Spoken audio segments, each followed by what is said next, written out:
Let's talk about climate change, Bill. You believe that climate change poses an even greater threat to the people in poor countries than it does to the people in rich countries, doesn't it? Absolutely. If you can't afford air conditioning, if when your crop fails, you don't have a savings account to get past that, 1 year in 8, and so your children aren't having enough to eat.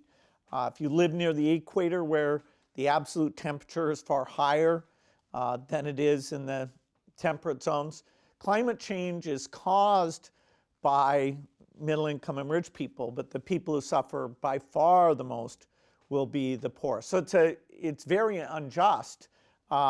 Even eventually, for the wealthy people, the problems will be very, very bad. But for the next 30, 40 years, most of it will hurt the subsistence farmer. Why focus your efforts at the foundation on mitigation and adaptation to climate change instead of combating the root problem, carbon emissions? Well, mitigation is not an area that the foundation gets involved in. That's where you're trying to switch to green energy or electric cars or meat that is made without cows. That's big private sector stuff. And you invest in that. I invest, billions in those things, including, nuclear reactors and all sorts of things to help there. Adaptation, which is taking the fact that there will be climate problems, and we need to help those who are hurt by it by giving them better seeds that can deal with the drought or that are more productive so you can save more money. Those things the foundation is very, very involved in. And most people think about this mitigation of reducing emissions, the idea of how you minimize the damage, which they call adaptation, that gets very little attention. And that's why I and a few others, Bon Ki-moon and a really great group of people, created a commission about this adaptation issue that later this year, that it'll make it more clear that there's work to be done there. Do you think climate change is stoppable or maybe even reversible at some point? Well, we're not going to have a year where the world is cooler than it is today. The temperature, average global temperature, is going to go up a lot. And in the next 50 years, it won't go down.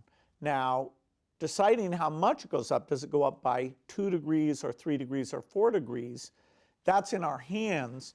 If we ignore the problem, you're going to aim head to something that's like a 4-degree scenario, which in terms of natural ecosystems, forest fires, days that humans just can't go outside if you live near the equator, it's pretty extreme case.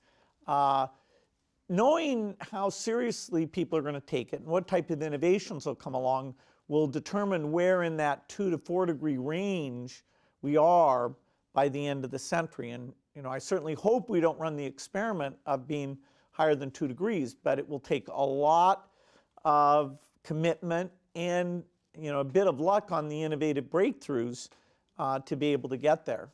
There are a number of different ways of fighting climate change. Renewable energy is clearly one of them. Do you think governments should subsidize renewable energy or should take-up be dictated by market forces alone? Well, the cost of wind and solar has come down dramatically, and some of that subsidization has helped drive that volume, which drives the learning curve, and the prices come down. Now they're not going to come down much more. So the tax benefits there should be shifted into things that are more limiting, like energy storage, offshore wind, which still has a huge premium price, lots of places that we need the market to get going. The progress in solar and wind is very helpful, but the sun doesn't shine 24 hours a day. If you're far away from the equator, actually in the winter, you can't get as much. And so, and that's just for the electricity piece, that's only 25% of emissions. So we need a lot of efforts. But yes, that subsidization, that accelerated rollout, that's one of the few advances we had. It's less than 10% of all energy generation because the global economy has a lot of energy generation. but it's one of the good things that has been developed.